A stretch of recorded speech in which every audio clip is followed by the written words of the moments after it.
자, 뭐 서정, 서사, 교술, 극 배웠죠? 서정, 서사, 교술, 극입니다. 그 중에서 산유화는 어디에 속할까? 서정에 속하죠. 서정은 개인의 정서를 운율 있는 언어로 표현하는 겁니다. 개인의 정서를 운율 있는 언어로 표현한다. 그럼 서사와 서정의 근본적인 차이점은 운율성이에요. 일반적으로 운율성이라고 봅니다. 자, 여기에 보면은 현대시라고 되어 있잖아. 현대시, 고전시가 뭐 이런 것들에서 구분할 수 있겠죠? 뭐 이런 것들은 문제로 안 나와요. 근데 자유시는요, 구분해야 될 게 정형시와 산문시와 구분이 되죠.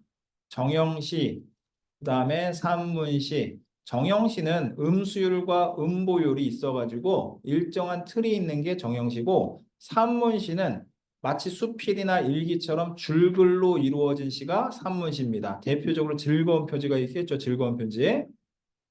서정시는 개인의 정서를 운율 있는 언어로 표현한 거죠. 정서를 표현한 거예요. 정서. 개인의 정서를 표현했다라고 보면 되겠고, 전통적이라는 건 예전부터 내려왔던 뭐 이제 예를 들어서 이별의 정환이라든지 아니면은 음율, 운율이라든지, 여기서는 운율이 맞을 거예요. 운율. 민요적이라는 것과 연관성이 있어. 민요가 몇 음보니 보통? 3음보죠. 자, 3음보입니다. 3음보는요, 몇 덩어리예요? 세 덩어리예요. 아리랑 쓰리랑 아라리가 나왔네. 뭐 이런 것도 민요조지만 일반적으로 민요조는요 3음보를 얘기하는 거고, 7호조는 민요조가 아닙니다. 보통 7호조를 뭐 진달래꽃이나 여러 가지 이제 김소월의 시래에서 7호조가 나오는데, 이 7호조는요 창가 형식이에요. 창가 형식이다. 일본에서 창가가 넘어온 거예요. 그러니까 경부철도가 같은 창가. 왜? 신호를 누적 여기라고 하지 않나? 아니에요. 실호조를 민요적 유격이라고 얘기하지 않는 게, 근거는, 자, 고전 시가 가운데 7호조 있어? 없죠? 기억이 안 나죠? 없으니까 기억이 안 나는 거야. 처음 나타나는 게 언제냐면 최남선의 경부철도가에서 처음 나타나요. 최남선의 경부철도가. 근데 옛날에 7호조를 교과서에서, 국정교과서 시절에는 민요조라고 배우긴 했어. 7호조를. 지금도 일부 교과서에서 7호조라고 얘기하는 경우가 있긴 합니다. 하지만 없어요. 찾아봐. 없어. 갖고 오면 내가 5만 원 준다. 없습니다. 없어요. 그러니까 그래서 선생님이 블로그에도 딱 올려놨는데, 7호조를 민요조로 얘기하는 것은 7을 나누면 세 글자, 네 글자잖아. 맞죠? 세 글자, 네 글자, 다섯 글자죠. 그럼 몇 덩어리야? 하나, 둘, 세 덩어리. 또는 네 글자, 세 글자, 다섯 글자로 보잖아. 그래서 세 덩어리인 거야. 7호조 자체가 민요조가 아니라 이걸 숫자로 이렇게 구분을 했을 때 세 덩어리씩 나눠질 수 있다는 얘기입니다. 산에는 꽃 피네, 꽃이 피네. 세 덩어리잖아. 그래서 민요조라고 얘기하는 겁니다.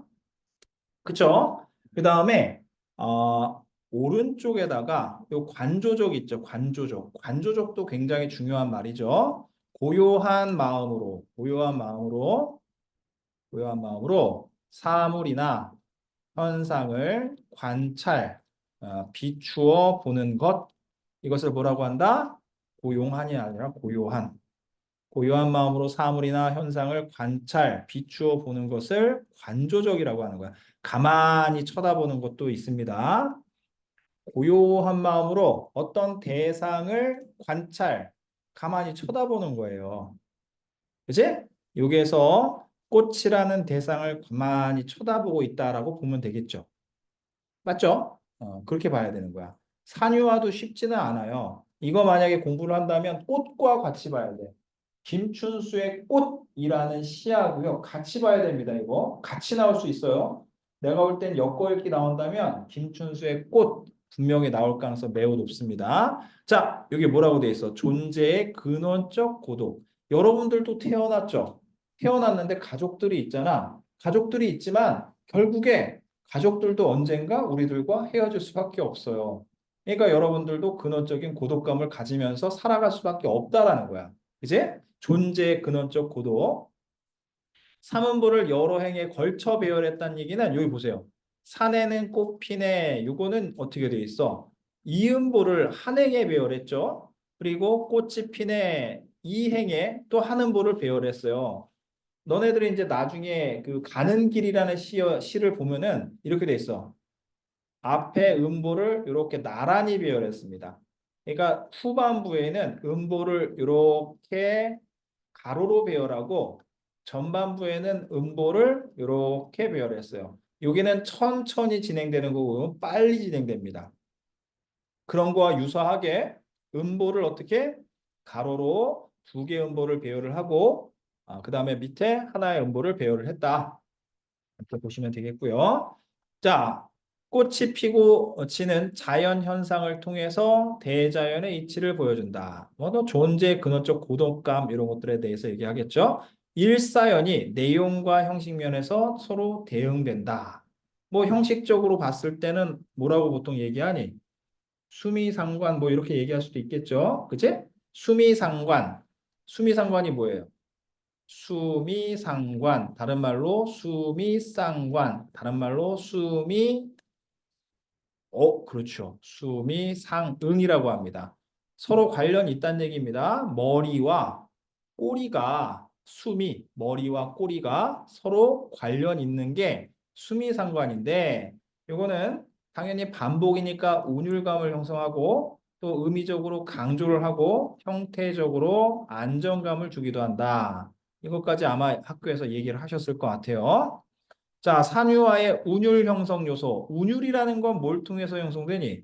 운율은 다른 말로 말의 가락, 리듬, 다른 말로 음악성 이렇게 얘기합니다. 말의 가락, 리듬, 음악성이라고 얘기해요. 이 음악성은 뭘 통해서 형성되니? 반복을 통해서 형성된다. 반복. 반복은 몇 번 이상이라고 했어요? 그렇죠. 두 번 이상입니다. 두 번 이상 되는 게 반복이에요. 그러면 이 시에서 반복적인 요소가 뭐가 있냐면 이게 나온 것처럼 종결어이죠. 문장을 끝맺음하는 것을 종결어미라고 얘기하죠. 자, 요 네라는 어미가 반복되고 있어요. 네, 그지? 여기도 네가 있어요. 몇 개가 쓰였어요? 하나, 둘, 셋, 넷, 다섯, 여섯 개가 있네. 일곱 개가 있네. 이 네라는 종결어미가 반복됨으로써 운율을 형성하고 있다. 근데 이렇게 한 줄이 있으면 머리 부분, 요거는 허리 부분, 요거는 다리 부분이잖아. 머리 부분을 반복하면 두운이라고 얘기하고 허리 부분을 반복하면 요운이라고 얘기하고 다리 부분을 반복하면 가군이라고 얘기합니다. 두는 머리 두자, 요는 허리 요자야, 허리. 그래서 군대에서 협대를 요대라고 얘기합니다. 요대. 그지? 이건 다리 각자죠. 그래서 글자 통으로 반복되는 경우도 있지만 이렇게 음운 하나만 반복되는 경우도 두운으로 보기도 해요. 요운도 마찬가지고 가운도 마찬가지고. 그래서 랩을 딱 보면은 그때 글자를 똑같이 반복되는 게 아니라 예를 들어서 가라고 얘기한다면 뒤에서 아라고 얘기하거나 뒤에서 또 마라고 얘기하거나 어때요? 아가 반복되잖아. 특정한 음운이 반복되는 것도 우리가 이렇게 위율, 두운, 요운, 가구는 특정한 위치에서 반복되기 때문에 이걸 뭐라고 얘기하냐? 위율이라고 얘기하는 거야. 위율 이렇게 얘기합니다. 그래서 요거는 뭐예요? 가군이 반복됐죠? 그치? 기억할 수 있겠죠? 시어 또는 식구 반복이라고 했는데 시어는 다른 말로 단어의 반복이라고 봐도 무방합니다. 특정 단어의 반복 이렇게 보시면 되겠고 식구는 뭐니? 식구절. 식구는요, 두 개 이상의 단어가 반복된 게 식구라고 봐야 되는 거야. 그치? 그 다음에 산에는 산에 꽃이 피네 했을 때 산에는이 시어라고 보면 될 것 같고요. 산에가 시어고 꽃이 피네가 식구가 되는 거야. 두 개 이상의 단어가 묶였으니까. 원래대로 한다면 단어는 이 조사까지 다 떼는 거지만 문학적인 거니까 그냥 허용으로 하자고.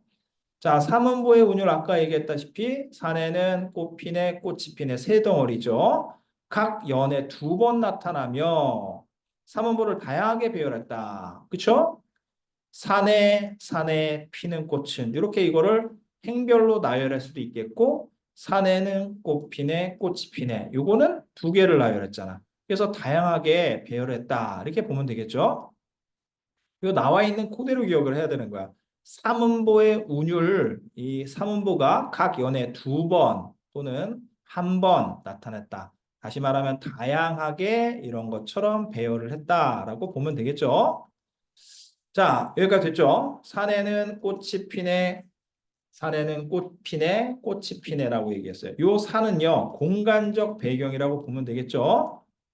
공간적 배경이자 지금 누가 사는 공간이야? 작은 새가 사는 공간, 살고 있는 작은 새가 살고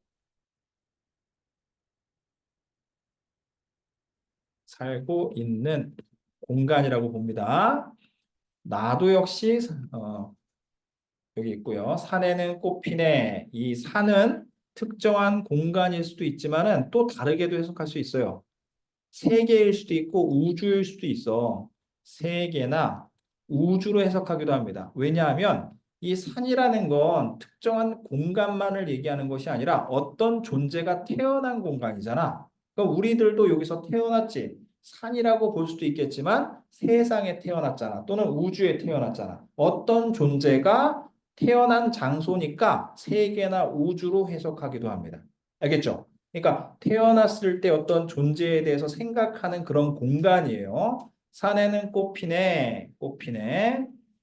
꽃 핀다라는 게 이제 가만히 뭔가 어떤 대상을 지켜보면서 이야기를 하기 때문에 관조적 어조라고 얘기하는 거야. 관조적 어조, 관조적 어조라고 써주시고 이게 뭐냐면 관조적이라는 거 어떤 대상에 대해서 감정 없이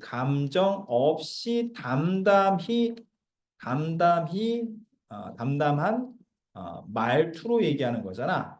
이것은 감정 절제 효과가 있다. 감정 절제입니다. 감정을 절제하고 있는 거야.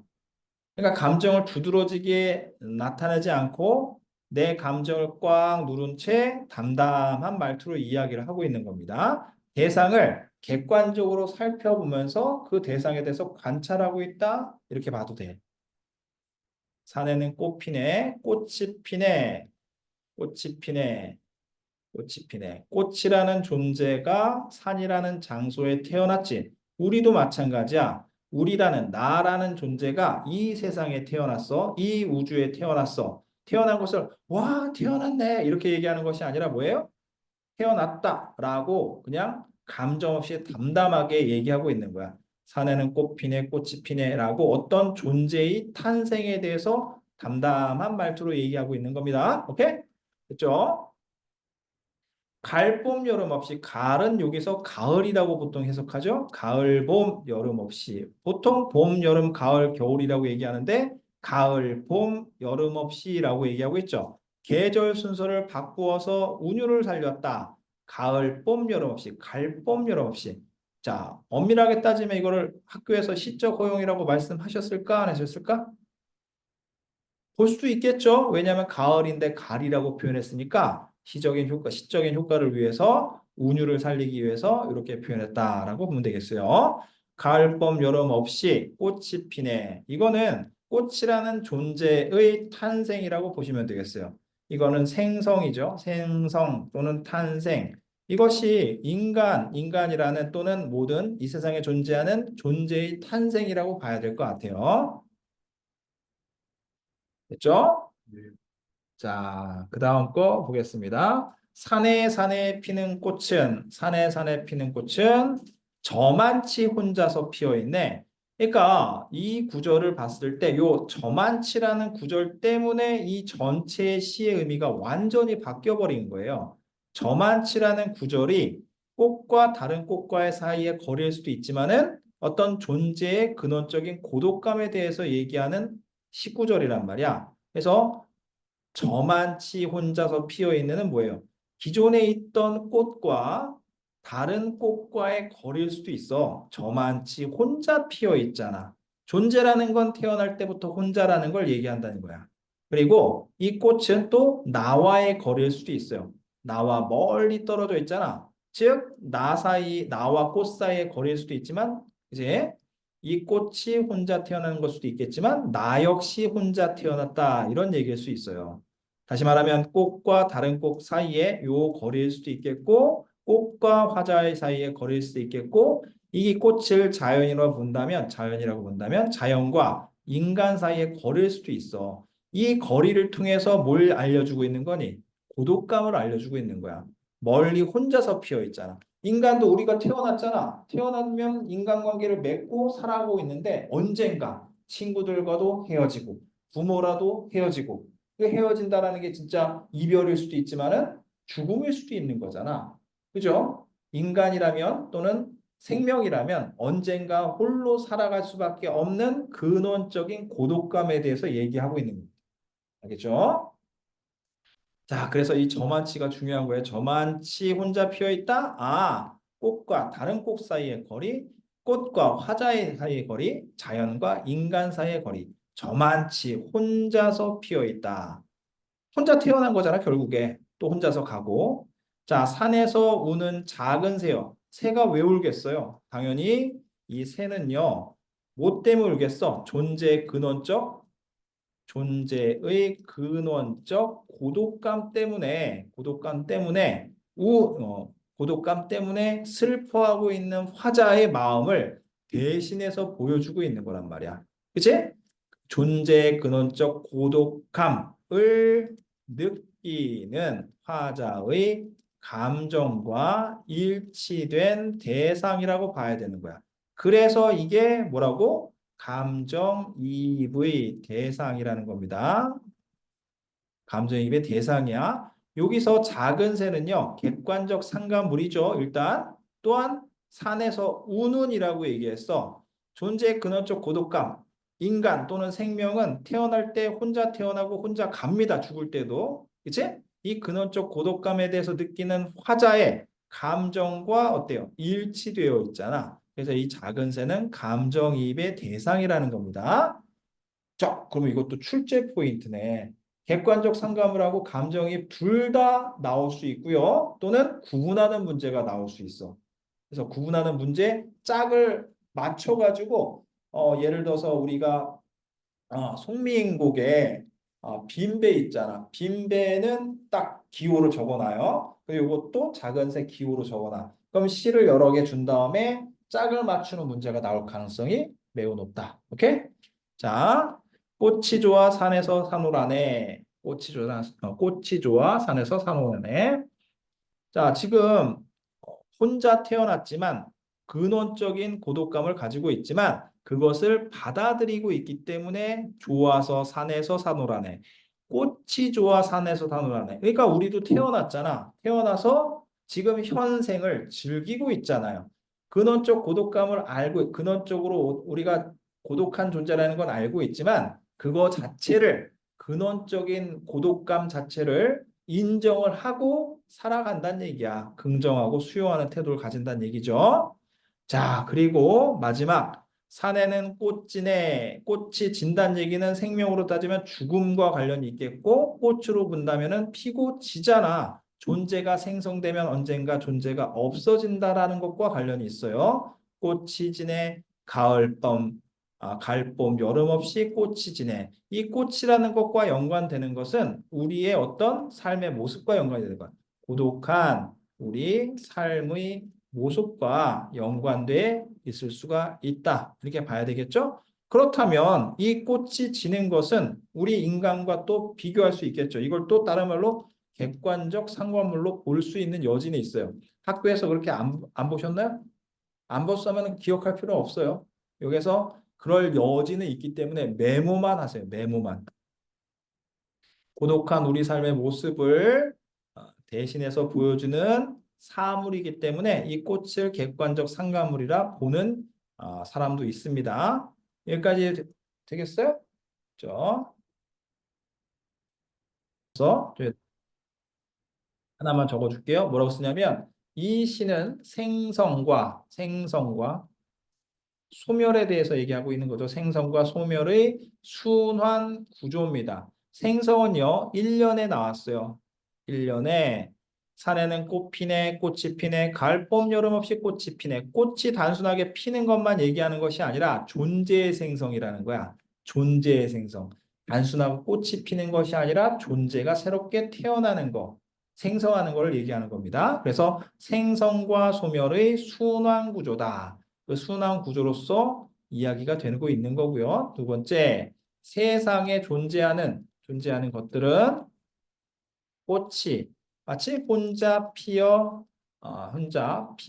있는 것처럼 혼자 피어있는 것처럼 모두 고독하게 살다가 꽃이 지는 것처럼 혼자 돌아갑니다. 그렇죠? 이러한 일반적 원리를 절제된 시어와 민요 쪽 가락으로 형상화했다. 형상화라는 게 뭐예요? 눈에 보이지 않는 주제의식을 언어로서 표현한 겁니다. 봐봐. 착하게 살자라는 주제의식이 있다고 쳐봅시다. 착하게 삽시다 라고 한다고 착하게 사니? 아니에요. 착하게 살아야 된다는 걸 어떤 이야기 구조나 시 언어를 통해서 구조화시킨 거야. 그러면 사람들이 착하게 살아야겠구나라고 우리가 바뀔 수가 있겠죠. 자, 이렇게 기억을 하시면 되겠습니다. 됐죠?